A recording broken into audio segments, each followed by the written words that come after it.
On YouTube dropping some knowledge, trying to keep my people woke. Hit the like button, comment and follow me. It's KJ Maestro. On YouTube dropping some knowledge. Took the red pill, now I'm woke. Yeah, hit that like button, comment and follow me. It's your boy KJ Maestro. Let's chop it up one time. Your body right, yeah, alive. Trying to see if it matches with your mind. Trying to see if your spirit is fire. Wait, gotta tell me no lie. Why do you feel like a lot of women are single? I'm talking about older more established, career-focused women. You can put whatever price you want on yourself, but if the market doesn't buy, you're mispriced. It could be for a bunch of different reasons. It could be because a woman chooses to be single until the right person comes along, which I think is probably the #1 reason that a woman's single, because she doesn't want to settle, she doesn't want to settle for just anybody just for the sake of saying I'm in a relationship. It could be that maybe she is so busy that she's not focused on her love life the way that she could be, and so maybe she's not at that space. Now, if you're looking and you're single, it could be because it isn't easy to find somebody that you want. And you know what? I think that sometimes being single has like a stigma attached to it. Negative connotation. But I think anybody would rather be single than in a miserable relationship with somebody. Now, I think people look at women that are single and like, damn, it's so sad she's single. But a woman might be like, I'm choosing this right now because I'm choosing to love myself enough to know that I don't just have to settle. All right, what you got for me?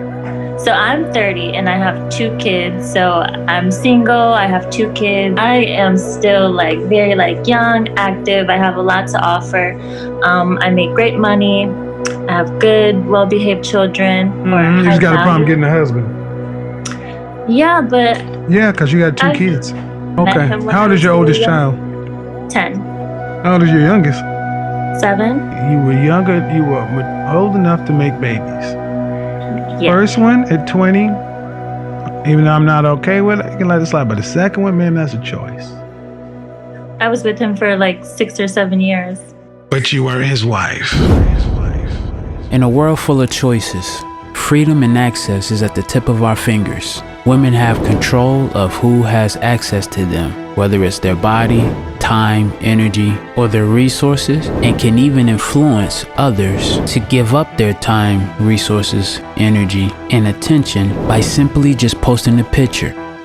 So no wonder women have to be very, very selective in who they choose, because not only have they elevated in their careers, money, entrepreneurship, and overall assistance when it comes down to shelters, government assistance, and so forth. As shown previously in this documentary, a wrong choice can lead to disastrous outcomes in your future if you choose the wrong partners to make kids with or even share your life with. If you are a woman today, understanding your SMV, which stands for sexual market value, will give you a slight advantage on getting the results that you want and desire. Before we begin, we first must understand what is a choice. Google's definition of choice says an act of selecting or making a decision when faced with 2 or more possibilities. The key words in this definition is 2 or more possibilities. So a person must have options in order for them to make a choice, or have what you would call worthy applicants. This documentary should be used as a tool to help with your SMV, current dating situation, and answer some of the questions as to the outcomes that you may have been faced with in the past or present, or may even encounter in the future as a woman. Many women are having a misunderstanding on what the word choice really means in dating. The truth of the matter is, most women are limited in their choices, and because of entitlement, they have been confused between being highly desirable with being in high demand. They don't hold up to your standards. In the mirror is where you find answers. I get it. Yeah, you single by choice. I hear it all in your voice. If you could, you would, but love ain't an option. When it comes down to dating, it hasn't really been around that long. It's only been around for a little over a century, and it has evolved over time through technology and economically, where now you only need a phone to have access to millions of people to date whoever you see fit, or should I say whatever options is available to you. Dom? Going on to pick me up? You got to date someone to get to know them. No, you don't. What do you got to know? Their personality. No, you don't. No, you don't. No. When did dating become a thing? Because you don't know nobody until you live with them. Okay. About what decade did dating become a thing? Not the 60s, maybe the 70s. About the 50s, when they decided to start making a greeting card industry. Dating became a thing to sell homes and rings. Prior to that, your grandmother and your great-grandmother, if you wanted to get married, you walked over to somebody, you got a wife, the daughters of marrying age, I need a woman, make the arrangement, jump the room, get on down. You didn't even have to have a marriage license until the miscegenation laws came into effect to keep black men and black women, black men from marrying white women. You didn't even need a license.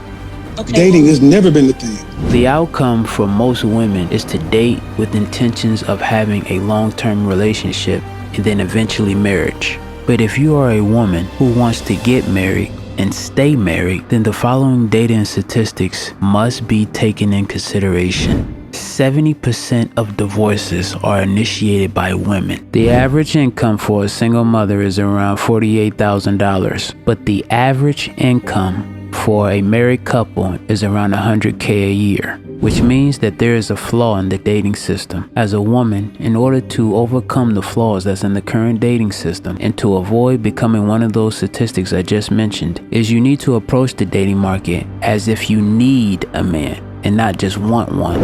What is considered bad for us? What is considered good for us? And a lot of times when you bring up things that have historically been good for us, people say that's old school, that's old timey, and that they don't too much want to deal with that. They think we're living in a modern time where things have changed. And they have changed. But change don't mean better, change just means different. You don't need to put a title on everything. You can have babies out of wedlock. You don't need to be married. You can do what you want to. We're the only community that operates like that. That's why you gotta take power back from these mindsets. The number one issue with the women is they don't know how to vet men. Vetting just means that you understand the characteristics needed to build a foundation with a male man. Being in a relationship, or what so-called people call now dating, is a phenomenal thing, but can be damaging to your life, time, energy, and effort if you do not know how to vet men. If you want more information on this topic, my handbook, which explains the 3-step process on vetting men for your love life, is available in the description below. If you are a modern woman and you desire to have a husband, you first must adopt a wife-first mentality and then an independent mindset second. In order to do that, you first must look at marriage in the eyes as a woman. There will be little need for an extensive dating trial period between both parties, as these are some of the foundations for a solid, successful, long-lasting marriage. You are the only thing on earth that can impregnate me to create yourself. And so this idea that we're gonna just quit each other and not seek a solution is just suicide. Our birth rates are already low. History and data is telling us that you as a modern woman have been having issues choosing the right man and then divorcing, only to struggle financially as well as parenting, which means your freedom to choose is costing you struggle, which means the choice to be single is a self-inflicting pain that has been marketed to you by the system. Going through life alone has shown in studies that it can have a negative impact on your mental health. Also, it can increase risk for mental health, depression, anxiety, low self-esteem, sleep problems, and even increased stress. Why is this important, and how does it pertain to your current situation if you desire to be married? Immediately went to work building a union. An independent woman's mindset cannot function in a successful marriage, because being independent goes against the woman's nature, other than what it takes to build a solid union. Remember, ladies, money is made from keeping women and men away from each other, because if the woman and kids are separated from the fathers and husbands, they can make the women and children slaves. 74% of black women earn less than $50,000. So that means I don't care what your degree is in. I'm a PhD. I don't care if you got a PhD, a master's, or whatever. You putting your life on hold, your career, build whatever. 3 out of 4 black women earn less than $25 an hour. That means you will not be able to live except from paycheck to paycheck, 3 out of 4. So you got the most student loan debt. I have my stuff together. I'm beautiful. I have a great body. I just turned 30. I don't have any children. I work as a graduate assessor, and I'm also a high school English teacher. And I am single. I was listening to the other day when we were talking about Tracy Ellis Ross, and I was a little taken back at some of the things she said. So I was trying to understand, even today you were saying a woman shouldn't be, her first focus should be on a man. And I just feel like if I sit around and wait for a man to grow or be a better person for that thing. If I sit around, if I focus on a man first, I will never grow. If you focus on a man first, you'll have a man. Because what you got, this woman has a communications degree and ain't had a relationship in 8 years. But if you listen to the sass in her voice, the way she talks, you would think this woman is the stomped down shit. And the society and the world has made women think that Lizzo can pose for Playboy. Single mother stuff, it's a problem. Either we're going to have family units or we're going to continue to be screwed up, broke. You wonder why America treats black people the way they do? Because we don't have families. I'm talking on a Rode mic. I'm talking on, and it's connected to a roadcaster. That's somebody's last name. This is Mr. and Mrs. Rode. We don't have families in order to put our last names out into the world. Do you know Honda is somebody's last name? Do you know Balenciaga is somebody's last name? Our dumbass is running around wearing other people's families on our backs instead of wearing our own families on our backs. If we're ever going to catch up with the rest of the world and where we're able to put last names on other people's backs, we gotta have a family first, because that's the key. It's a man's last name that's on our backs. So all these single mothers and shit, the married family is how we get out of this mud. You feel me? Modern women are in toxic relationships, and the relationship is with that job. Somebody told you to go to school to get your... I'm a PhD. I don't need a cookbook. And not worry about it all, and then get out here and go work and go become a career Sex and the City girl. And now, over age 35, you are exhausted. The only way out is you gotta get a man. You gotta quit your job and go work for your high value man. I don't care why you are where you are, ladies. We don't want to talk about white supremacy, racism, Jim Crow, feminism, who shot John. We don't care how you got where you are. We care on what you're doing to get out of it. Meaning, no more conversation justifying why you are in a toxic relationship with a job. Do you know how many women hate their jobs? And I had a job back in the day that started my panic attacks and my stress and my depression. These ladies gotta go do the job because they don't know how to do relationship. When I asked these ladies, would you quit your full-time to go work part-time for a man? They said yes, but the problem is they don't have a man to quit and go work with. Society this goes for average earning men, high value men, etc. If you are a wife in training, be careful dating, as it could be counterproductive.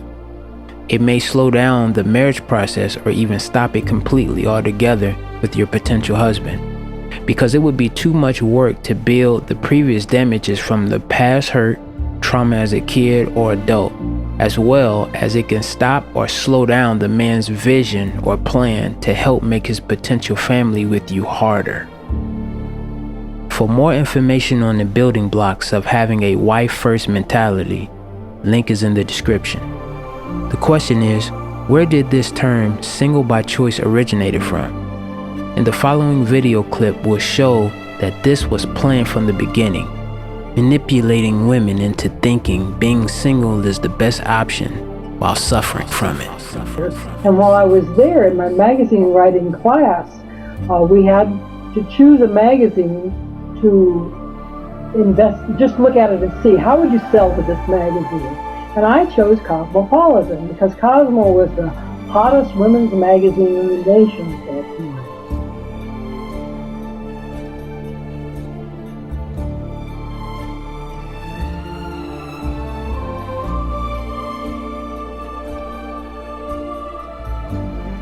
staff, I found out that I had been right. Those articles were made up. Those stories about these women living these happy-go-lucky sex lives and hopping into bed with all these men, they were just made up. You hear that? Back when all it was TV and magazines, when the magazines were the internet of the day, the biggest magazine for women was making up lies, telling women lies to sell products. Ladies, this is where it started. Eventually, it would lead to a cacophony of mixed, confused messages in our culture about women, work, sex, marriage, and relationships. Errors that have divided our nation and continue to haunt us to this day. The owner, I guess you call her the owner of Cosmopolitan, right? Helen Gurley Brown? Editor-in-chief. Editor-in-chief. And she was a childless woman. She was married for a long time, which was interesting, but she did. The editor-in-chief of the magazine that sold all this propaganda was a woman who was married for 50 years, but no kids. How were you taught to sell the message of hard work, no marriage, free sex, no kids? How are you taught to sell this message to women in order to get them to buy a magazine, to buy products and services from advertisers? Well, Helen Gurley Brown had actually written up a list of rules on how to write stories for Cosmo. And I can give you some of these rules. I call them propaganda because propaganda is, what is propaganda? It's half-truth, limited truth, and truth out of context. Since most of the women were not part of the sexual revolution at that time, well, here's how we're going to make up these stories about these ordinary women who she called civilians. Well, here's how we're going to make up these stories about these ordinary women who she called civilians. You know, I guess she called these women civilians. So, what is Cosmo? A military operation? Yeah. Most writers live in New York. Well, at that time they did. 92% of our readers do not. But by making up these women and planting them in places like Cleveland and Albuquerque and Des Moines, of course, we made the sex revolution's then quite shocking mores seem a lot more widespread and acceptable than they actually were. You heard that right. Make up stories, find some stuff in local areas to give it a little bit of credibility. And even if you don't know one, plant her in Cleveland or Oklahoma City or any place that's out of New York City or LA, because most people don't resonate with that. 92% of our audience ain't here. So I'm smiling over here because that's exactly been my point for 20 years, is that this message that's coming through to young women is only servicing this small minority of women who live this way. And it's presented as though it's the norm, which then affects the everyday person because they think that what they're seeing is the norm. So they're making decisions based on, well, this is your whole point, a lie. Right. And they're miserable. You're making decisions based on a lie because you've been sold to. But we're going to talk about, this was put together by about 57 people in a room somewhere. 57 people decided to sell this concept for commercial gain.